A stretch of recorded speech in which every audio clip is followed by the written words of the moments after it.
Welcome to our next tutorial on electric current. Okay, first let me make a small correction. Okay, let me make a small correction here. The relationship that I wrote here, I is directly proportional to V, even though it is correct, but we do not want to use that relationship. We will be using a different one, which is V is directly proportional to I, and there is a reason for that, which I am going to explain. So the potential difference equal to V and current flow is equal to I, and the relationship is V is directly proportional to I. That means potential difference is directly proportional to current flow. If one increases, the other also increases. Now we will try to replace this directly proportional sign, which we represent with the letter alpha,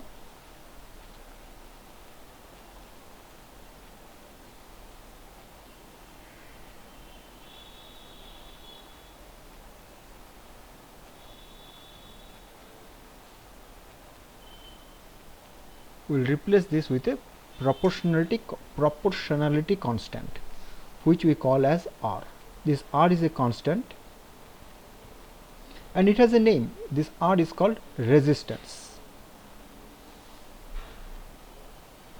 Why R is a constant? Because if we divide the value of V by the value of I, for different values of V and different sets of values of I, the ratio is always a constant.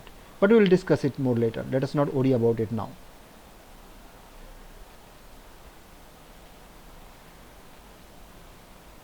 So this R is which is a constant, is called resistance. Remember this, that this R is a resistance. Rest of the things we will learn gradually.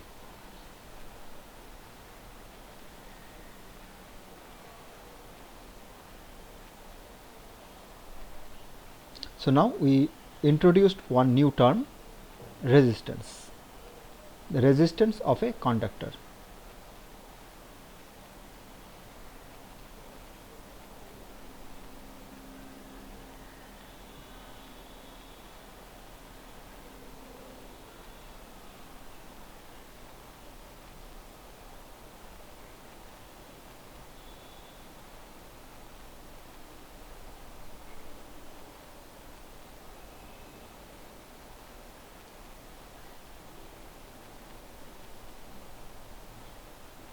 So let us rewrite the equation V equal to R multiplied by I, or V divided by I is equal to R, which is a constant,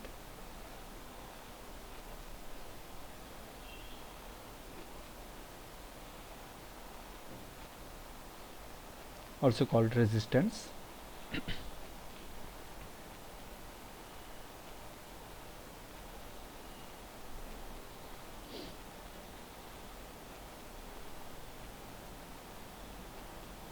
This resistance, you should remember this resistance is a property of a conductor.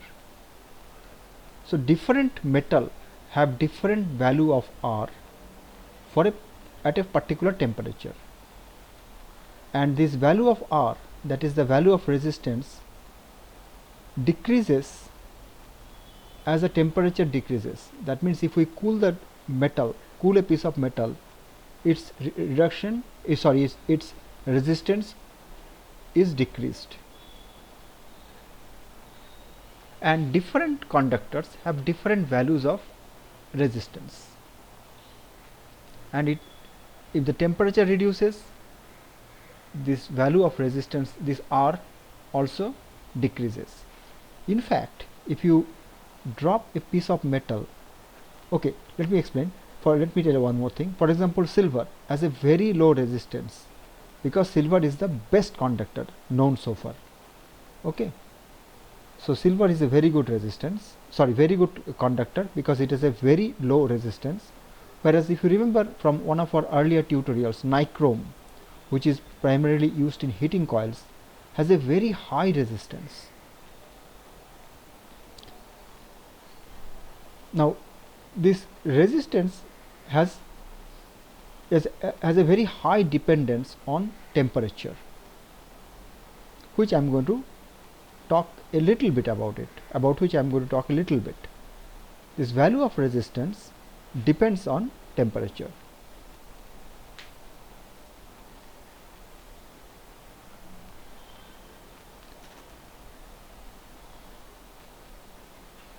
This value of R for a particular conductor also depends on temperature. Suppose you take a piece of metal and if you pour liquid nitrogen on it, suppose you take a piece of metal, keep into a glass plate and pour liquid nitrogen, okay, its resistance will be completely zero. It will not have any resistance at all.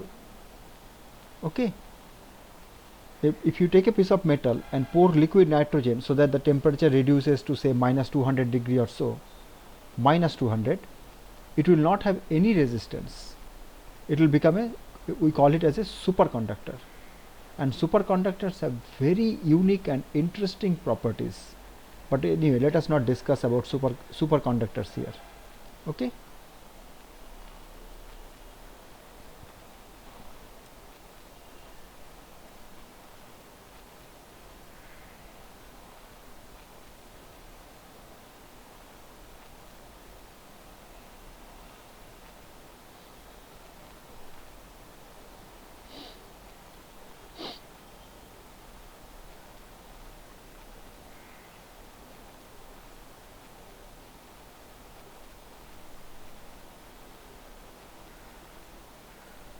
But now we are going to discuss about something which will be useful to you, that is Ohm's law.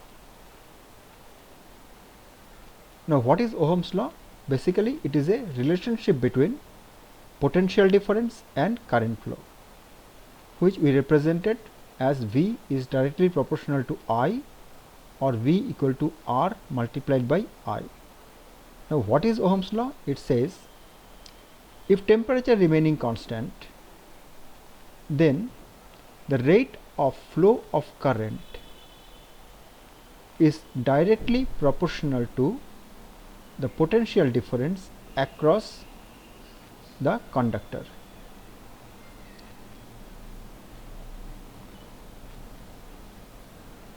So remember, if temperature remaining constant, the rate of flow of current across a conductor, across a metal conductor or a conductor, is directly proportional